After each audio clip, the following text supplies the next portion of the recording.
Hey everyone, it's Tyler the Antenna Man with a question some of you may be asking. Do local TV stations care about their over-the-air viewers?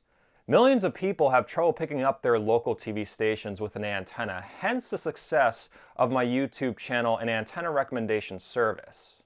In this video, I dive into the market of free over-the-air TV from a broadcaster's perspective and answer the question, do local TV stations care about their antenna viewers?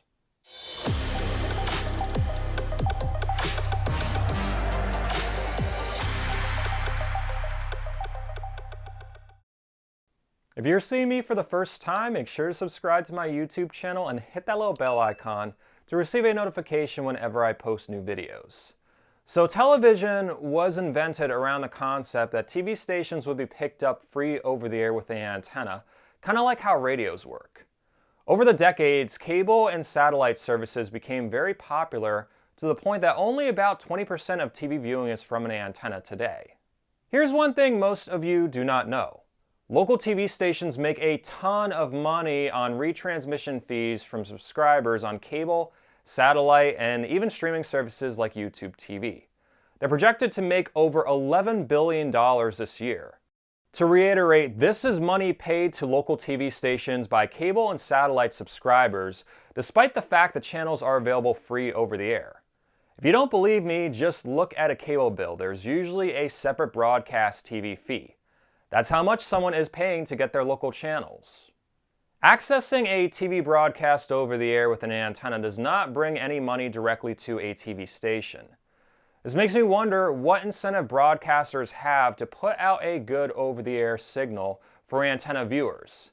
After all, there's billions of dollars made each year on retransmission fees from cable and satellite services. TV stations also do a very poor job alerting viewers of temporary reception problems. Several TV stations in my area were stuck at a reduced power for over a year and did not say a word about it. Is there a conspiracy where TV stations intentionally neglect their over-the-air signal to get people back on cable and satellite to make more money through retransmission fees? Throughout the years, I have followed TV stations in markets across the United States, both large and small.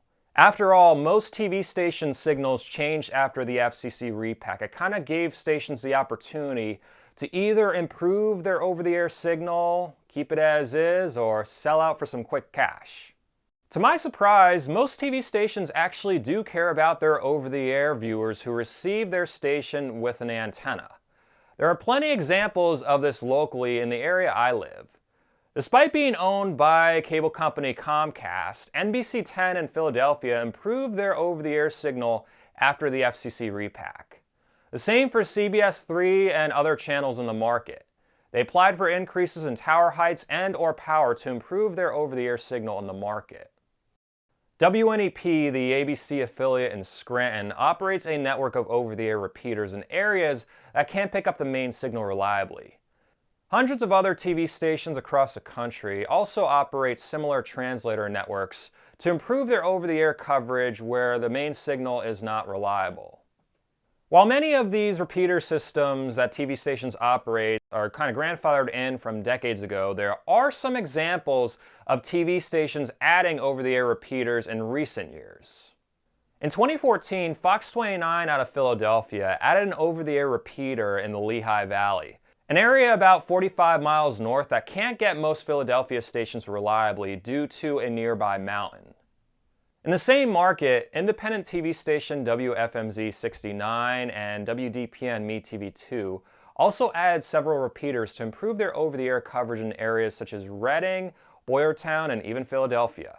If you pick up these stations in one of the areas I just mentioned, be sure to say thanks to Chief Engineer Brian DeWalt. I've spoken directly to local station engineers and can tell you they sincerely care about their over-the-air viewers. After all, it's their job to make sure they have a signal on the air and reach the market they're licensed to cover by the FCC. However, there are situations where corporate owners and FCC restrictions limit the coverage of an over-the-air TV signal. I'll start first with a corporate decision that affected over-the-air viewers in my area firsthand.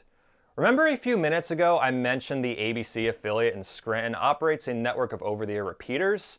Well, the NBC and CBS stations did as well at one time. However, in 2010, corporate owner Nexstar Media Group took them all away. I explain it here in a previous video of mine titled Who Owns Your Local TV Station? Nexstar used to have them as well, but in 2010, Nexstar got rid of all their over-the-air repeaters from WPVI and WPVI, affecting probably hundreds if not thousands of viewers in these smaller communities that relied on the signal for programming. In my opinion, Nexstar probably not only did this to cut costs, but to also leave viewers that rely on their over-the-air signals in the dark, so that way they have to subscribe to a cable or satellite service, thus there is more retransmission money for Nexstar. Another example is WPVI or 6ABC in Philadelphia. A lot of people in the market have trouble picking them up because they're on the low VHF band, which requires a special kind of antenna to pick up. About 99% of antennas on the market do not have the right elements needed to pick up low VHF channels. This means probably 99% of people in the market do not have the right antenna and can't pick up 6ABC in Philadelphia. While a TV station has applied for a series of power increases, it's not enough. 30 people filled out my WPVI 6ABC reception survey, which I plan to send to the station and the FCC. Out of the 30 people surveyed, over 82% of them report that 6ABC is unreliable over the air, despite that most of them did have a low VHF antenna. All 30 of the people surveyed claim the station comes in worse than other TV stations in the same market. It's hard to say whether this situation was caused by FCC restriction or station owner Disney. 6ABC could have applied to move to a UHF frequency until the most recent FCC Repack screwed things up. Now they're stuck on low VHF with nowhere to move. I still think the station could operate some repeaters on UHF like various other low VHF TV stations across the country do. Now, one last situation where TV stations don't care about over-the-air viewers is the case of some TV stations selling their TV spectrum in the FCC Repack to move onto a trash frequency. Many of them were PBS stations.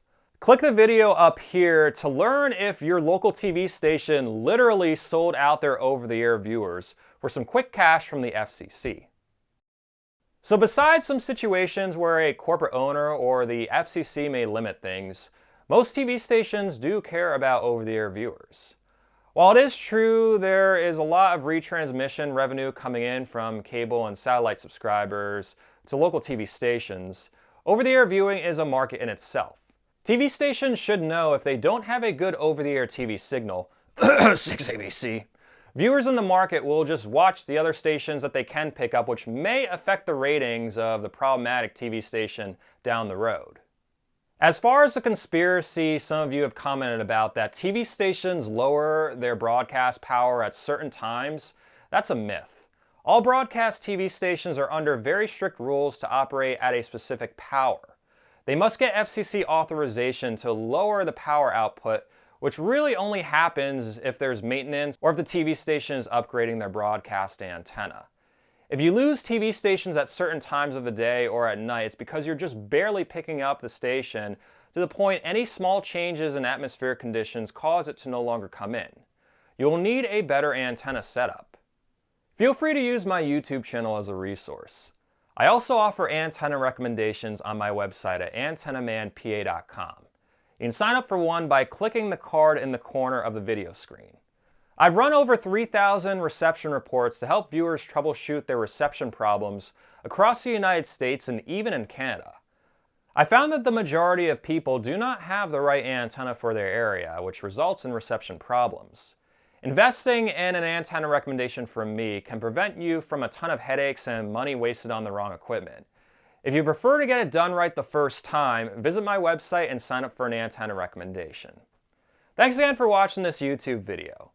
A huge thanks to everyone who supports me on Patreon or is a member of my YouTube channel.